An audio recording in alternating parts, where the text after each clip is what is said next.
Hello and welcome. My name's RyanGodric and you're watching Deck Report. Today's deck is the powerful Arachas Consume. Now, as you can see, it's tier 1 in the Team Aretuza Meta Snapshot, and that is because it's a very strong deck with a high point and skill ceiling. Now, it's not that easy to pilot, but if you take this video and the guide on our Team Aretuza homepage, I think you'll get a general idea of how to pilot this deck, because it is kind of different to most decks. There are rounds where you will fall behind in tempo by playing your Death Wish cards first, but if you find your key activators for those cards and actually trigger the Death Wish, you are gaining really big point swings. There are some stable cards in this deck, like for example the Glusty and the Deadlife Karen combo, which is always very solid, but there are a few different versions of this deck. There's a low unit version, there's an artifact version, and there's a no artifact version if there is a lot of artifact control, I would say, so artifact removal on the ladder. That is why this deck is super flexible as well. Now, to see which kind of combos this deck contains and how those work, to give you a better idea, let's jump into the deck build and explain it a bit more. So we swapped sides so you can actually see the deck list right here. I'm going to start off by showing off a few combinations that this deck features and obviously the staple cards. And then lastly we'll talk about a few techs. So first of all, the staple card I would say is Glusty, which destroys all units with 1 power, and for each unit destroyed it boosts self by 2. Now this obviously is a great combo card with your Arachas Queen leader, because Arachas Queen has an active and a passive. And the active part of the ability is 3 charges, spawn an Arachas drone and summon it to an allied row. These charges are 1-point cards, which have no other synergy than being a 1-point body on the board. So we don't care about any kind of tags like Insectoid or Token. It's just a 1-point body, which is great for our Glusty because it destroys 1-point power units and gains points from that. Now, the passive is what makes this so strong as well, because every time a unit is destroyed, you also spawn an Arachas turn. Obviously, this only happens on your turn, so when your opponent basically kills off one of your cards, you don't get one of those.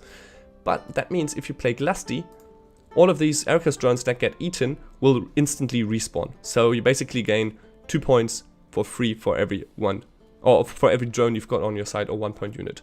At the same time, Glusty also eats all of your opponent's 1-point cards, which makes for a very interesting mirror match, I can tell you that. But that's why you've got cards like, for example, the Tainted Ale in this list that can manipulate the power of opponent's units. Now, if he's running a 3-point card on the board, like for example a Swears or a Cleaver, and then you can damage that by 2 to gain another 1-point card. And then Glusty, for every single 1-point card of the opponent, gains 3 points. 2 points on itself and destroying the 1-point card of the opponent. Now, as I said, there are multiple versions of this deck. This one is a list with artifacts, so you've got Frightener, Tainted Ale, Whispering Hillock, and I think that's, Whispering Hillock, Summoning Circle, I think that's it. Those 3 are the artifacts we've got going.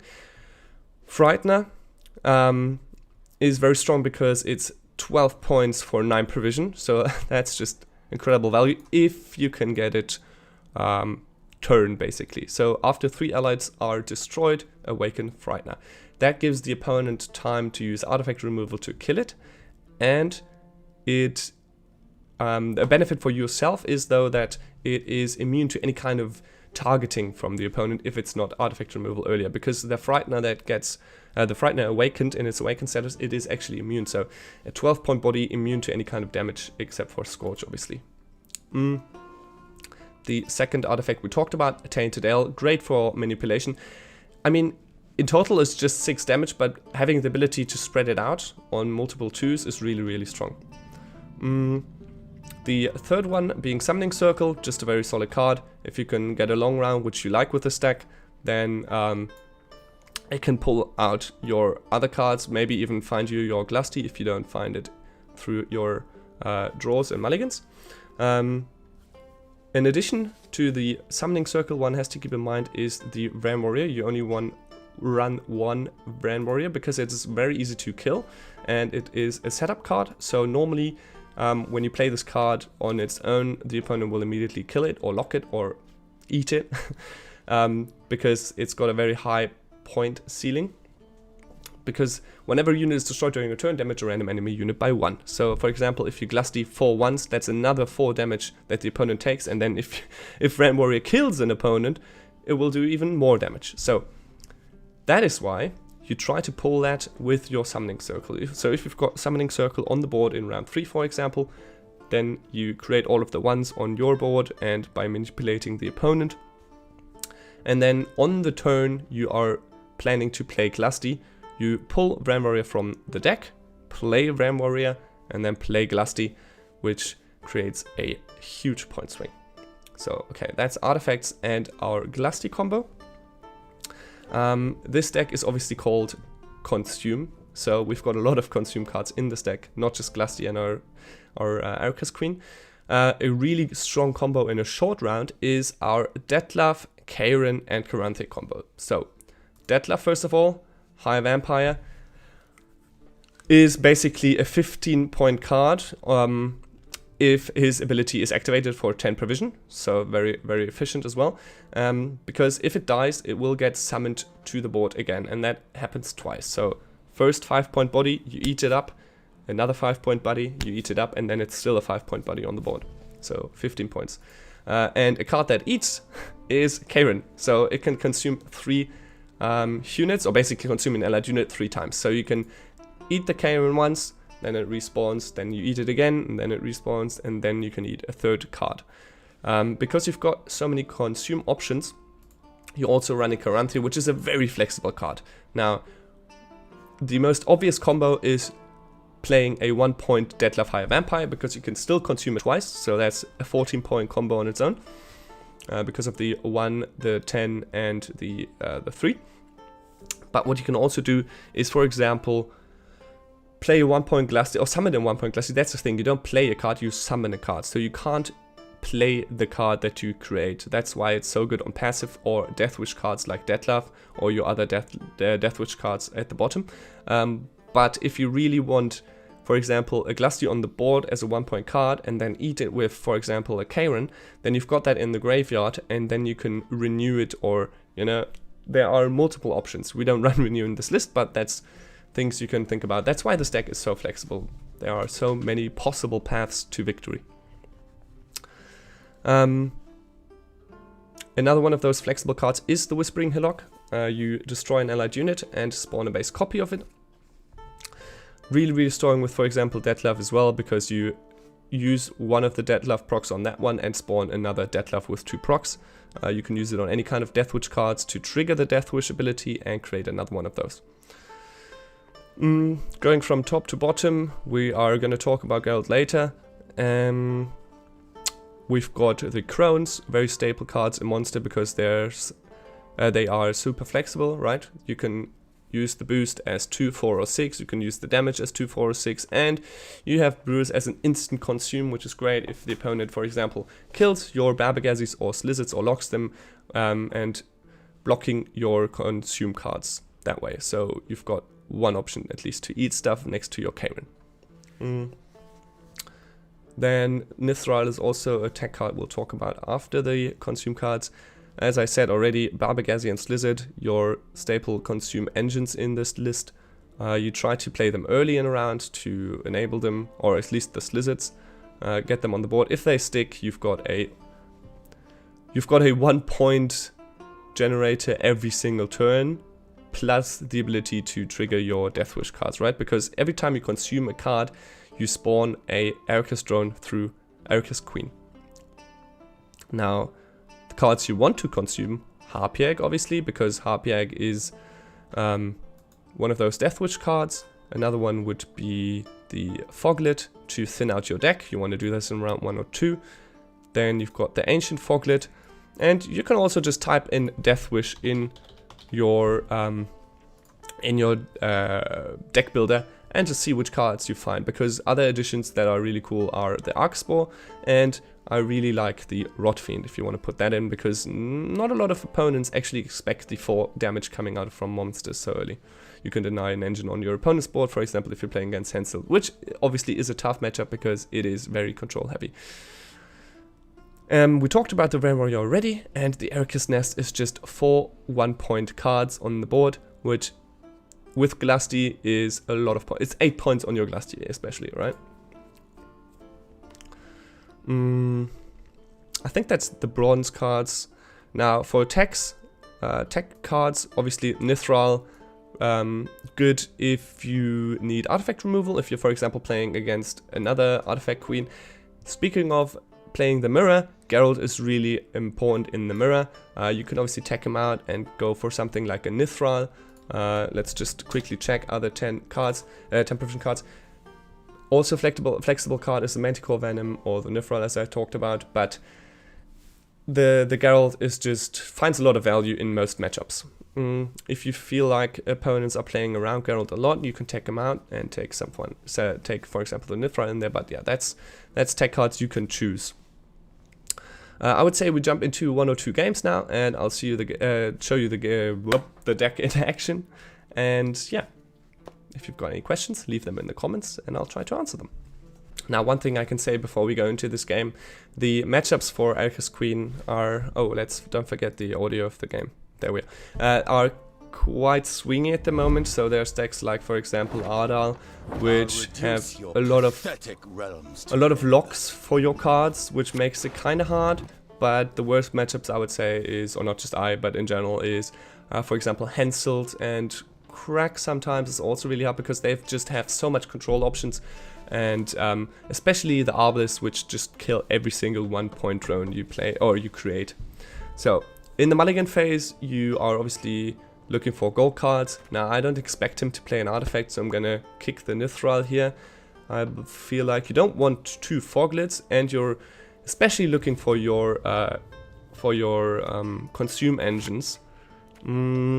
Also, I don't really like the Arachas Nest here. Yeah, so we've only got the Barbagazi and the Bruce here in the first game. But let's see. Now, against Nilfgaard, he's got a 5 pull. We kind of expect him to be running tactic cards, so he's probably got Assassination for Barbagazi, so we might play 2 cards first and play him in the middle so he can't deal 6 damage or 5. The other card we have to watch out for is Swears, stealing our Foglet, so we'll rather have him steal an Harpy Egg or an Ancient Foglet. And the third one we really have to watch out for is Muzzle, which is normally kept to answer either a Karen or a Deadlified Vampire, which is great if you combo with your Coranthia, because then they have a hard time deciding which card to muzzle. So as I said, starting off by playing low tempo Deathwish cards. Yes. Oh, he's playing Trehan. Let's see which card he deletes. Summoning Circle. He gets rid of a Summoning Circle. I mean, okay, kind of sad, but you played a low tempo card. You can sometimes see your opponent playing a lot of high tempo at the start, trying to punish you for playing your low tempo cards. But right here, we get a chance to play our Barbagazi, hoping it survives. Now, Assassination doesn't do the trick, but any kind of lock obviously stops us in our tracks. So I could see like a... he's got a hard time deciding. He plays Muzzle super early, that is interesting. I mean, he does have his Ardal ready as well, but that is a super early Muzzle. Now he's 24 points ahead, so we need 25 points. I could see playing Whispers and then playing Brewers. So we can go down to 4 cards. We like a long round 3. So kind of like Weavers. I sense your pain. I see your fear. If he passes, we'll play a Foglet and a Brewers. That should be enough points. Didn't do the math right here, but I feel like that should be enough. Now this... is that still enough? Alright, so we have to do the math now. That's 6 points we get, plus 4 points, that's 10, plus 6, 16 points, is that right? Well, that wouldn't be enough.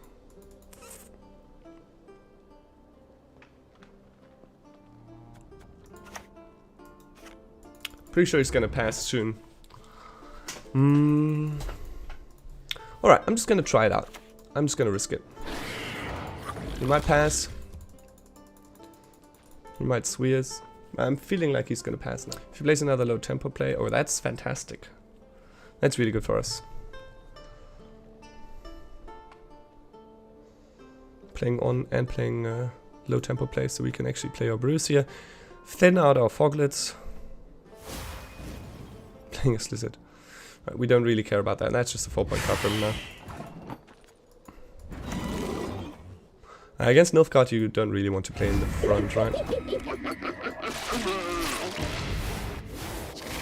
Now they might be running Leo, so this might die, but you always expect that. Or have to expect that. Nothing you can really do against that. Cards that we are looking for: Frightener, Kayran, Detlef, and Whispers. There's the pass. Kind of forced into playing this now. We could also Glusty, but I feel like playing Glusty later is more important.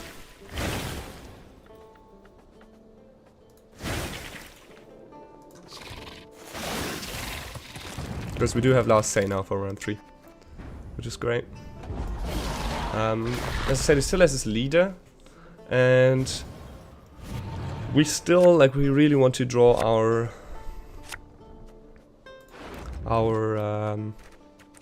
Whispers for round 3, because we don't want him to play any kind of shenanigans that... Okay, I don't think we'll... Actually, I don't think we like Geralt. Yeah, that's better. We don't want him to... What's that going on about? Forgot about it. Alright. Damien, for example, we don't want him to have any kind of weird finishes that we can't interact with later. So we're hoping to find our Whispers. I don't see him playing artifacts.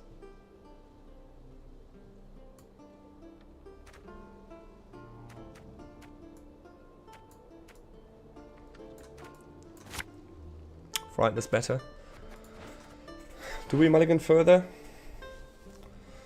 Whispering Hillock is kind of cool.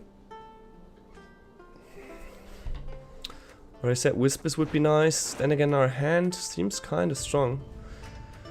I guess we could kick the Harpy Egg.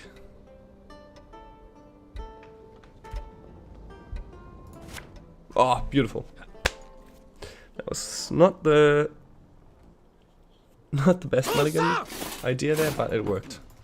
Okay, he's playing Ducal Guard. Probably a one-off. Thinking about it.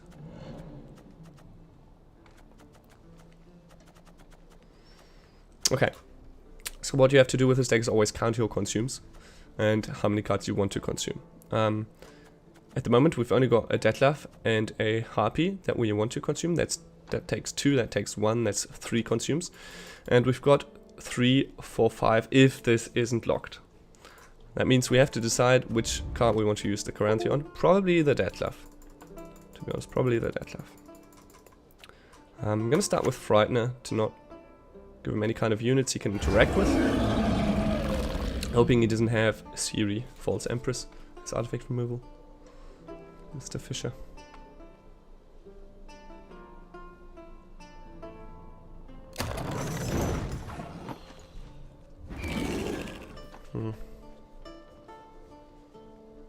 That is definitely a card we want to eliminate, because that will kill all of the 1-point cards, so we probably have to play with Whispers, hoping that's his only one. A word once given, we never break. Missing out on 3 points, but he's probably going to shield that if we don't. Hoping that's his only one, yeah.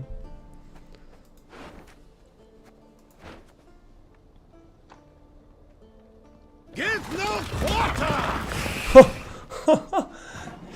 He just pulled out a Lizard for us, which gets activated immediately. Oh my god, thank you so much, Mr. Ardal. Top unit. That is the best top unit I could have hoped for. I mean, the Ram wouldn't be bad, but the Lizard is definitely the best. Okay, so I guess we'll use that immediately. Could also, you know, I feel like we do this.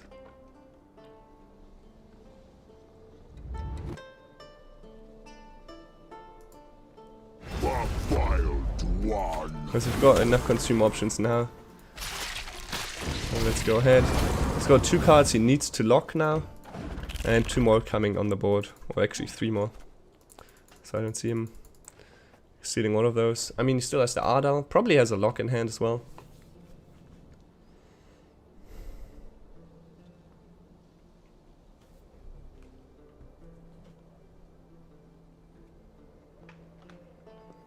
At the moment we are in a good position point-wise. Yeah, he steals the Lizard.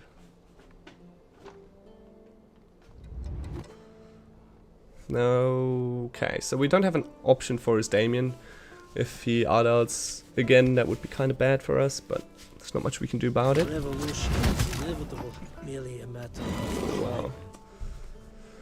Stefan Skellen for a double tactics card. Okay.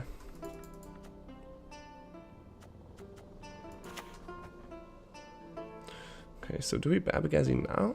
Or do we play? I think we play Babagazi now. Don't want to play it next to him, so he can't kill it with a...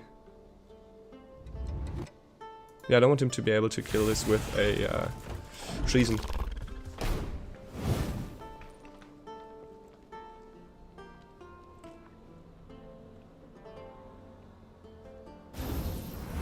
Okay, so he goes for the double points. Just 20 points. Pretty strong. Place this for 15, I guess. 16 with the ducal guard. Pretty insane.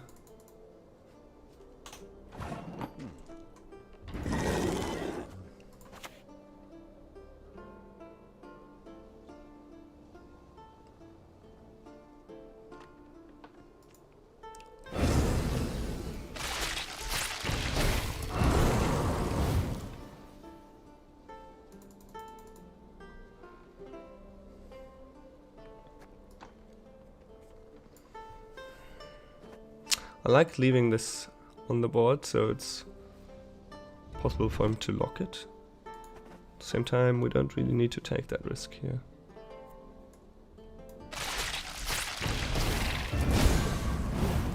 Now, even after he played 25 points in 1 turn, we are 1 point behind him. Okay, that's good.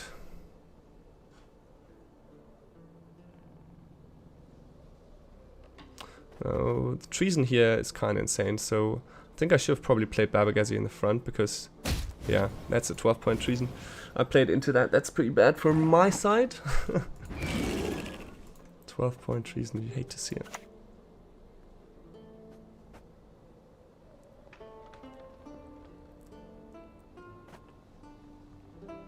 That's on me.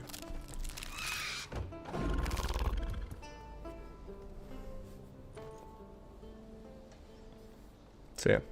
Your life is mine now. You don't just have to think about all the cards you want to play, but also where to play them. Not just in which order, but also where, what position. So much you have to think about.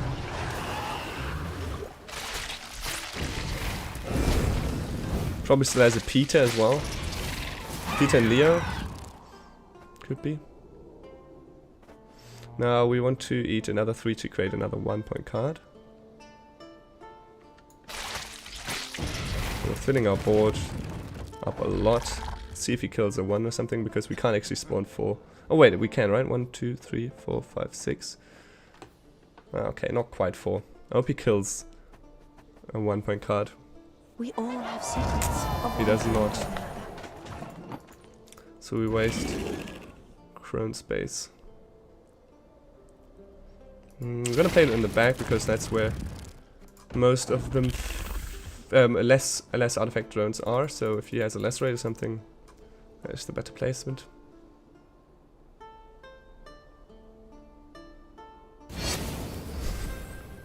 Okay, we don't really care about that 20 jars, do we? Now comes a pretty big point swing. We don't even need to play our leader, because we are getting so many points here. There it is! Le Victory! Alright, so I hope this game gave you a good impression on how this deck works and functions, and saw some of the combos. I did play another game. It was against Ardal once again. I'll show you only the finish at the end. You can see a small misplay by the opponent, but if you look at the points at the end, you can see that even though his engines stuck, because that is one of the most feared cards, are these engines that kill 1 point units, and he had 2 of them on the board and they stuck. We still managed to pull off a good Glusty. We had a lot of consume cards. It wasn't an optimal game, but I'll just show you the ending for some, well, for a little bit of fun. And I hope you enjoyed the video. This was a bit longer. Last one was a short video guide. This one was a bit longer because I felt that the Arachas Queen list is, like, the skill ceiling is really high, and it's not an easy list, so I thought every single step in the match should be explained, and it would help everybody that wants to learn this list. So if you have any kind of feedback, I would love to know it in the comments. If you liked the video, give it a thumbs up. If you didn't, give it a thumbs down. Explain why you didn't and what I can do better in the future. Don't forget to subscribe and everything. And obviously I stream on Twitch live, twitch.tv/RyanGodric if you want to see me play live. And you can find me on Twitter as well with RyanGodric at the end. So thank you all for watching and enjoy this little ending. Bye. He doesn't. He gets 3 shots, so I will have 4 Arachas drones on the board. Oh, of course. 3 Arachas drones, that was.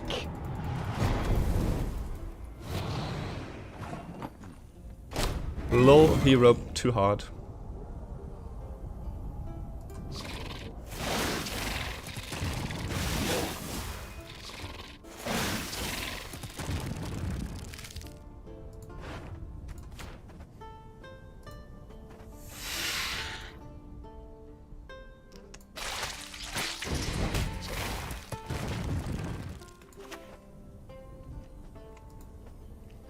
Played here, so it doesn't have a great treason. I hope it kills something. It didn't. Damn it. Didn't kill anything. Still a big point swing for us. Because he roped out. He missed on 3 points, I would say. So what is his last card? And is it enough? I kinda doubt it. Even if we have dead Carol, even if we have dead Geralt. Yeah. So he passed, but he still has a card. Wow. GG.